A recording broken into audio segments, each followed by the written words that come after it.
আজকে আমরা কোরআন এবং হাদিস থেকে জানবো যে মৃত মানুষ দেখতে পায় কি পায় না, শুনতে পায় কি পায় না। জোরে বলেন ইনশাআল্লাহ।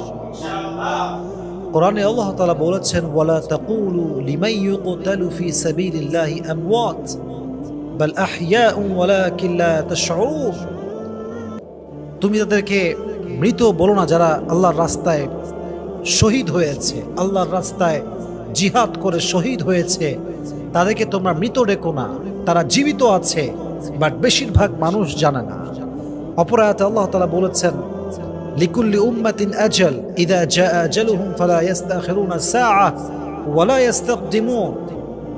In this world, everyone has a specific time for death. Everyone has a specific time. When the time will come, it will never ever late. প্রত্যেকটা মানুষের জন্য একটা নির্ধারিত সময় আছে। যখন সময়টা চলে আসবে, এক মুহূর্ত আগেও হবে না, এক মুহূর্ত পরেও।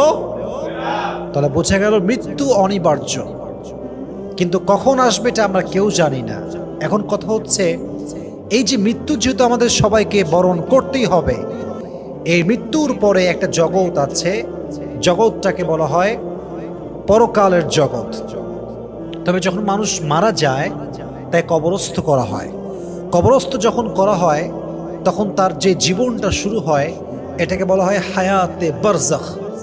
এটাকে বলা হয় কি? হায়াতে বারজাখ। তবে মানুষ যখনই মারা যায়, এখনই আমি মারা গেলাম, এখনই আমার বাবা মারা গেল, আপনার বাবা মারা গেল, মাথা রাখবেন, মানুষ মৃত্যুর সঙ্গে সঙ্গে যেমন তার চক্ষু এটা বন্ধ হয়ে যায়, তার চোখ আর দেখতে পায় না, তার পা আর চলতে পারে না, তার হাত আর কোনো কাজ করতে পারে না, পুরো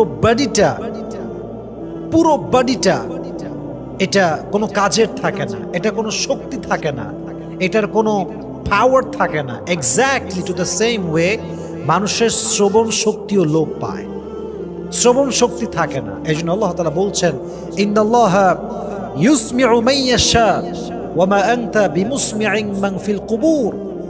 আল্লাহ যাকে চান তাকে শোনার শক্তি দান করেন, আর নবী হে আপনি কবরস্থ মানুষদেরকে শোনাতে পারবেন না। তার মানে বোঝা গেল মানুষ মৃত্যুর পরে শুনতে পায়।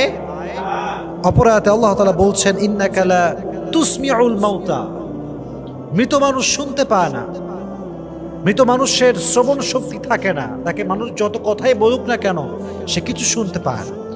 তবে আমি আগে একটা কথা বলেছিলাম, আমরা যখন মারা যাব, আমাদের মৃত্যুর পরে আর একটা জগৎ হবে, এবং যখন কিয়ামতের যেই সাউন্ডটা আছে, the day of Qari'ah, the day of resurrection, the day of accountability, কিয়ামতের দিন যখন ইসরাফিল তার সিংহায় ফু দিবে, আমরা যখন আবার উঠে দাঁড়াবো, এটা হচ্ছে আমাদের জন্য একটা বিশাল বড় জগৎ, লম্বা জগৎ, যে জগতের কোনো শেষ নাই। আমরা যখন মারা যাচ্ছি, আমাদের বডিকে রাখা হচ্ছে কবরস্থানে।